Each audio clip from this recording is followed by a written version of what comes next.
Here's a question most people struggle with. If you see an anterior mediastinal mass on a CT scan, what is the most likely diagnosis? And does your answer change if the patient is 25 versus 55?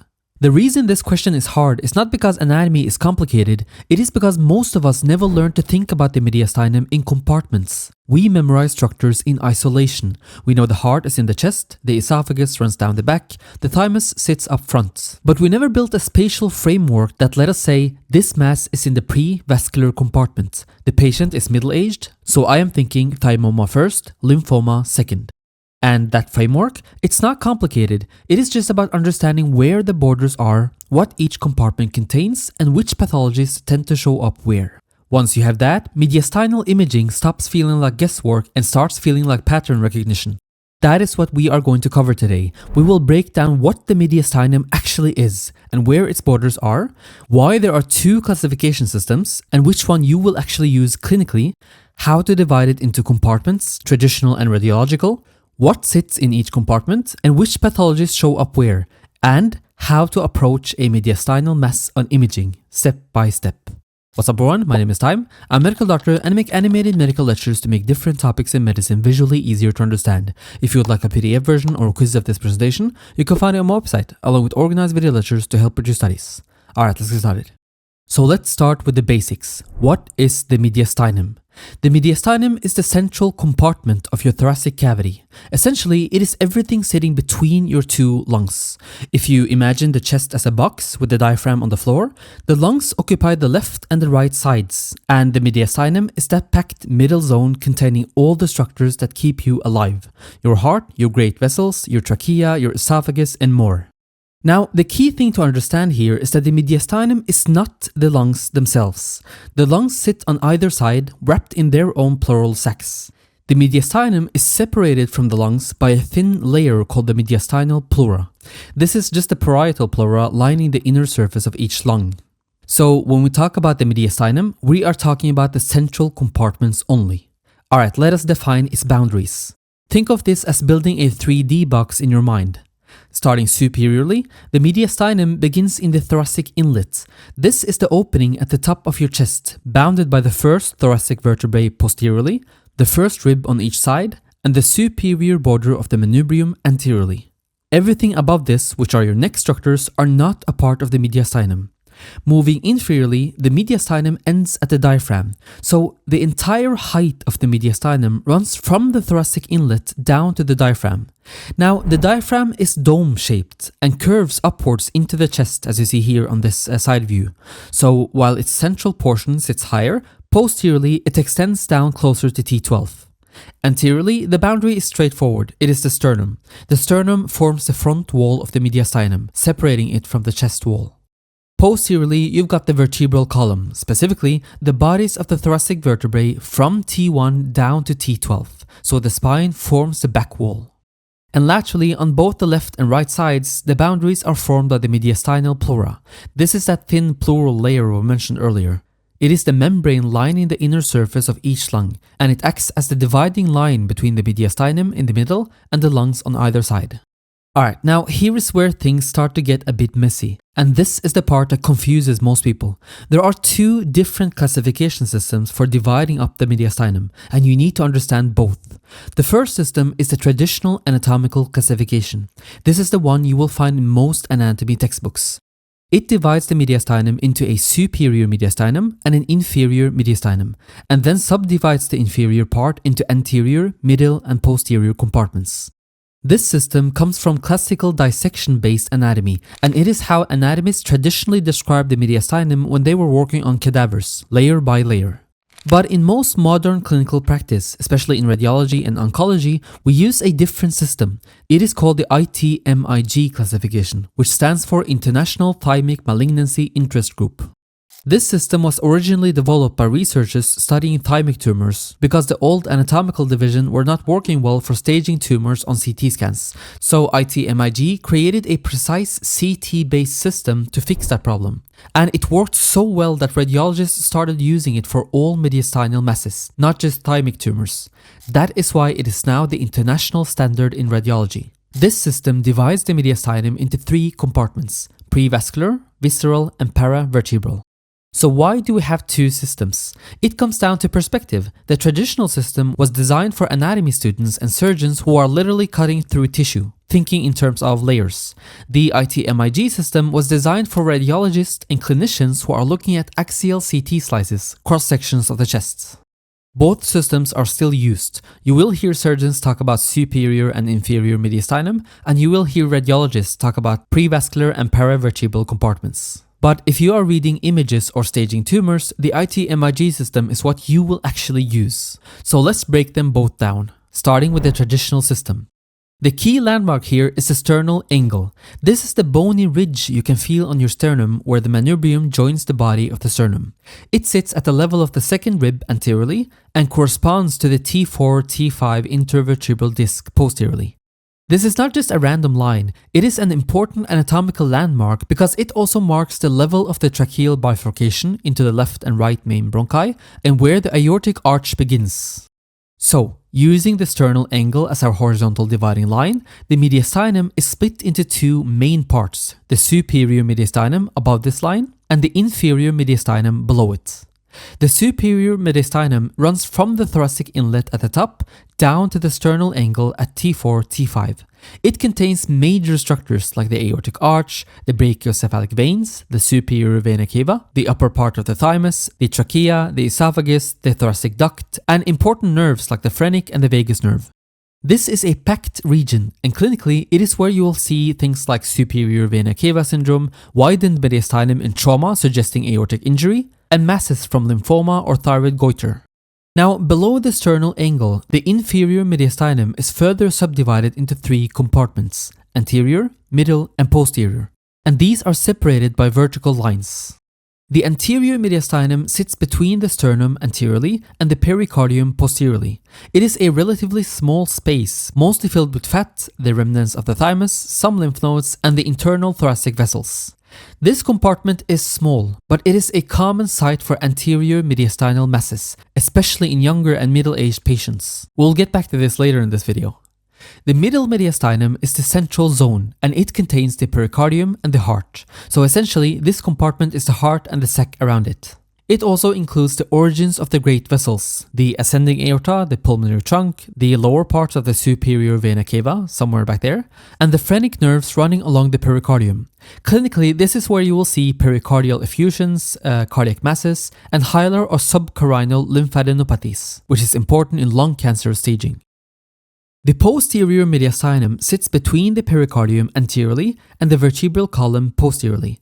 This is a deep, narrow compartment that runs along the spine.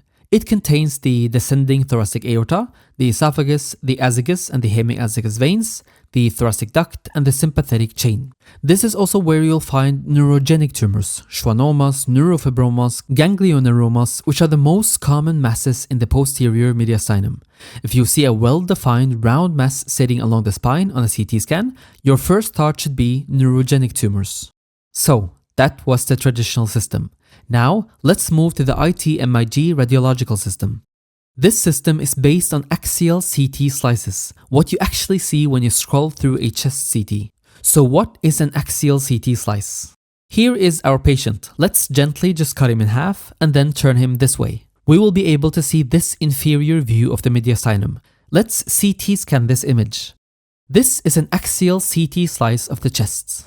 We can see the sternum, heart with its chambers, right pulmonary vein, thoracic aorta, internal thoracic artery. We can see the esophagus, and we can see things like the trapezius muscle back here.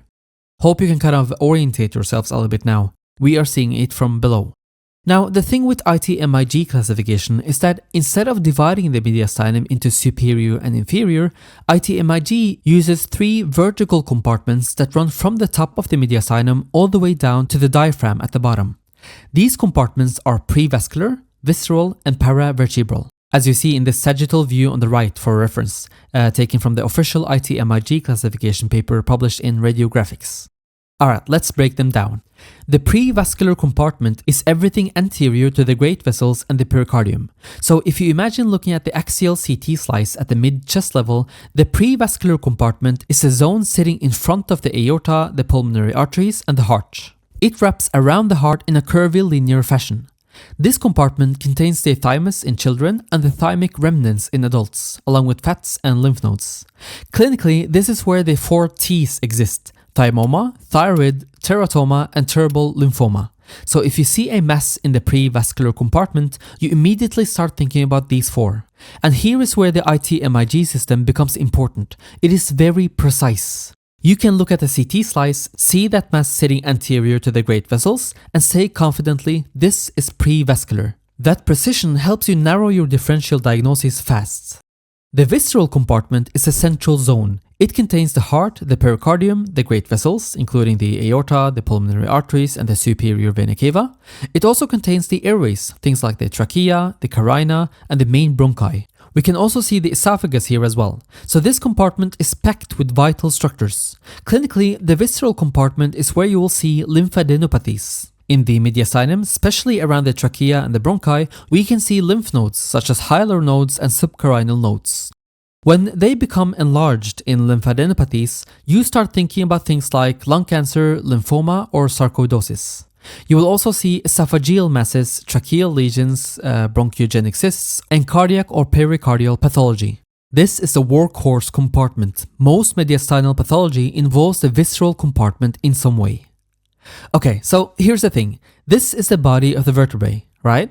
If we draw a line from the anterior edge of the vertebral body, approximately 1 centimeter towards the posterior side, then use this to draw a line across. This line separates the visceral compartment from the paravertebral compartment behind it. The paravertebral compartment runs along the spine on both sides. It is defined anteriorly by that vertical line we just mentioned, 1 centimeter posterior to the anterior edge of the vertebral bodies, and posterior by the chest wall at the level of the transverse process. This compartment contains the thoracic spine and the paravertebral soft tissues surrounding it, like the sympathetic chain and the intercostal vessels. Clinically, the paravertebral compartment is where neurogenic tumors live. Schwannomas, neurofibromas, ganglioneuromas, these are the classical paravertebral masses. If you see a round, well-defined mass sitting along the spine, often with a dumbbell shape extending into the spinal canal through the intervertebral foramen, you are looking at a neurogenic tumor. You will also see infectious processes here, osteomyelitis and paravertebral abscesses. So again, the ITMIG system divides the entire mediastinum vertically from the top to bottom into 3 compartments: prevascular, visceral, and paravertebral, based on what you see on axial CT slices. Both systems are valid. The traditional system is great for understanding 3-dimensional anatomy and for surgical planning. The ITMIG system is great for reading CT scans and for building differentials based on compartment location. So, now you know the compartments and what typically sits there. But here's a question. You are looking at a CT scan. You see a mediastinal mass. What do you do next? Let me walk you through a systematic approach that will help you build a focused differential diagnosis every single time. Step 1. Identify the compartment. This is where everything we just covered pays off. Look at the axial CT slice and ask yourself, is this mass in the prevascular compartment, anterior to the great vessels, the visceral compartment around the heart and the airways, or the paravertebral compartment along the spine? Localizing the mass to a compartment immediately narrows your differentials. Prevascular, think 4 T's. Paravertebral, think neurogenic tumors. Visceral, think lymph nodes, esophageal lesions, or cardiac pathology. You have just gone from it could be anything to a focused list of 3 to 4 possibilities. Step 2. Look at the patient's age. Age is one of the most powerful discriminators in mediastinal masses. Different pathologies show up at different ages, and this can completely change your differentials. In children and adolescents, you are thinking lymphoma, especially T-cell lymphoblastic lymphoma, germ cell tumors like teratomas, and neurogenic tumors in the posterior mediastinum. In young adults, let's say 20 to 40 years old, lymphoma is still at the top of the list, especially Hodgkin's lymphoma in the prevascular compartments. You will also see germ cell tumors like seminomas and non-seminomatous germ cell tumors in this age group, particularly in young men, and thymic hyperplasia can show up here as well, especially after chemotherapy. In middle age and older adults, 40 and up, thymoma becomes the most common primary anterior mediastinal mass. You will also see thyroid masses extending down from the neck, lymphoma, now more likely non-Hodgkin types, and metastatic diseases to mediastinal lymph nodes, especially from lung cancer. So if you see a prevascular mass in a 25 years old, you are thinking lymphoma or germ cell tumors first. If you see the same location in a 55 years old with myasthenia gravis, thymoma jumps on the top of your list. Step 3. Analyze the imaging characteristics. Now zoom into the mass itself and start looking at specific features. These features can often clinch the diagnosis. Is there fat in the lesion? If you see microscopic fat, areas measuring between -40 to -120 Hounsfield units, you are looking at a teratoma, a thymolipoma, or possibly a lipoma. This case specifically is a teratoma. Fat is a very helpful finding because it dramatically shortens your differential. Is the lesion cystic? If the mass is homogeneous, low attenuation around 0 to 20 Hounsfield units, with no internal soft tissue, you are likely dealing with a thymic cyst, a bronchogenic cyst, or a pericardial cyst if it's sitting in a cardiophrenic angle. This specific cyst is a thymic cyst, although an MRI would be needed to confirm it. Cystic lesions are usually benign, but if you see a cystic component with internal soft tissue or separations, then you need to think about cystic thymoma, cystic teratoma, or lymphangioma. Is the lesion solid and enhancing? Look at the enhancement pattern. Homogeneous enhancements suggest thymoma or lymphoma, while heterogeneous enhancements with areas of necrosis suggest something more aggressive like thymic carcinoma or an infected necrotic mass. Are there calcifications? Calcifications are common but not very specific. You will see them in teratomas, especially teeth or bone, thymomas, treated lymphoma, or old granulomatous lymph nodes. This one specifically is a teratoma. They do not reliably distinguish benign from malignant. Step 4. Add clinical context. This is where you tie everything together. Does the patient have any symptoms or associated conditions that point you in a specific direction? If the patient has myasthenia gravis and you see a prevascular mass, thymoma is at the top of your list. 30% of thymoma patients have myasthenia gravis. And this association is strong enough that you can often make the diagnosis on imaging and clinical history alone. If the patient is a young person with fever, night sweats, and weight loss, the classical B symptoms, and you see a bulky mediastinal mass, lymphoma is your leading diagnosis. If the patient has elevated alpha-fetoprotein or beta-HCG on lab work, and you see a prevascular mass in a young male, you are looking at non-seminomatous germ cell tumors or seminomas. Clinical context turn a list of possibilities into a targeted diagnosis. Step 5. Choose the right imaging. Your initial study is almost always going to be chest X-ray. It is a quick, cheap, and often shows you that there is a mediastinal abnormality, widened mediastinum, loss of normal contours, or a mass around the heart or aorta. But the gold standard for characterizing mediastinal masses is contrast-enhanced CT. This is what gives you the compartment localization, the attenuation values, the enhancement patterns, and the relationship to surrounding structures. Here, for example, we can see a large rounded mass in the prevascular space with multiple low-density areas reflecting necrosis. If you are working up a mediastinal mass, you are getting a CT with IV contrasts. Let's do another axial CT scan. Here we see a prevascular thin-walled lesion with some fluid attenuations in the typical location of the thymus. Is it cystic or a solid lesion? The best way to distinguish cystic from solid lesions is to do an MRI. And so we do an MRI and confirm that we indeed have a thymic cyst. MRI is also excellent for neurogenic tumors and for assessing vascular involvement without contrast if the patient has renal failure or a contrast allergy. Okay, here is another CT scan.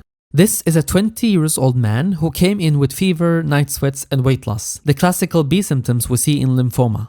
On this contrast-enhanced CT, we can see a large prevascular mass pushing the heart to the left. A CT-guided needle biopsy was done and it confirmed Hodgkin's lymphoma. But here's the thing, how do we know how extensive the lymphoma is? Has it spread to other lymph nodes? Is it in the spleen or the bone marrow? And once we start treatment, how do we know if the chemotherapy is actually working? This is where PET-CT comes in. PET-CT uses a radioactive glucose tracer called FDG. And because cancer cells are so metabolically active, they take up this tracer and light up on the scan. Look at this PET-CT image before treatment. You can see the mass is lighting up. It's taking up all the radioactive sugar because it's very metabolically active. Now, this patient went through one cycle of chemotherapy. Look at the PET-CT now. The mass has shrunk dramatically. This tells us the treatment is working. This is why PET-CT is the imaging modality of choice for staging and restaging lymphoma. It is more accurate than CT alone for detecting lymph node involvement throughout the body and for monitoring treatment response. So, that was step 5. Axial CT is gold standard. Step 6. Bring it all together. Let me show you how this works with a real example. You have a 50-year-old woman. She comes in with progressive muscle weakness and her neurologist suspect myasthenia gravis. You order a chest CT and you see a lobular low attenuation mass in the right prevascular mediastinum, in the region of the thymus. It appears to have some cystic areas, but it's not entirely clear. Here is your thought process. Location, prevascular compartment. Remember the 4 T's: thymoma, thyroid, teratoma, turbo lymphoma. Age, 50 years old. Thymoma is the most common primary prevascular mass in this age group. A low attenuation on CT suggests cystic components, but the picture is not completely clear, so you order an MRI to characterize it better. MRI confirms portions are cystic, but there is a peripheral enhancement and an internal enhancing septum. This tells you there is solid tissue mixed with cysts. It rules out simple thymic cysts. Not extending from the neck rules out thyroid. No fat rules out teratoma. The cystic solid pattern with enhancement makes cystic thymoma most likely. Clinical context: myasthenia gravis. This is the classical association with thymoma. Diagnosis: cystic thymoma. You can make this diagnosis confidently on imaging and clinical history alone. At surgical resection, pathology confirmed cystic thymoma. That is the approach: compartment, age, imaging features, clinical context. Follow that sequence and you will build the right differentials every time. So that was everything I had for the Mediastinum in anatomy, surgery, and radiology. I really hope you found this video helpful. I've made free courses on other topics here on YouTube if you want to keep learning. Otherwise, if you want a handmade PDF version of this lecture, take a quiz to test your knowledge, or access an organized list of all my videos, you can find everything on my website. Thanks for watching, see you in the next one.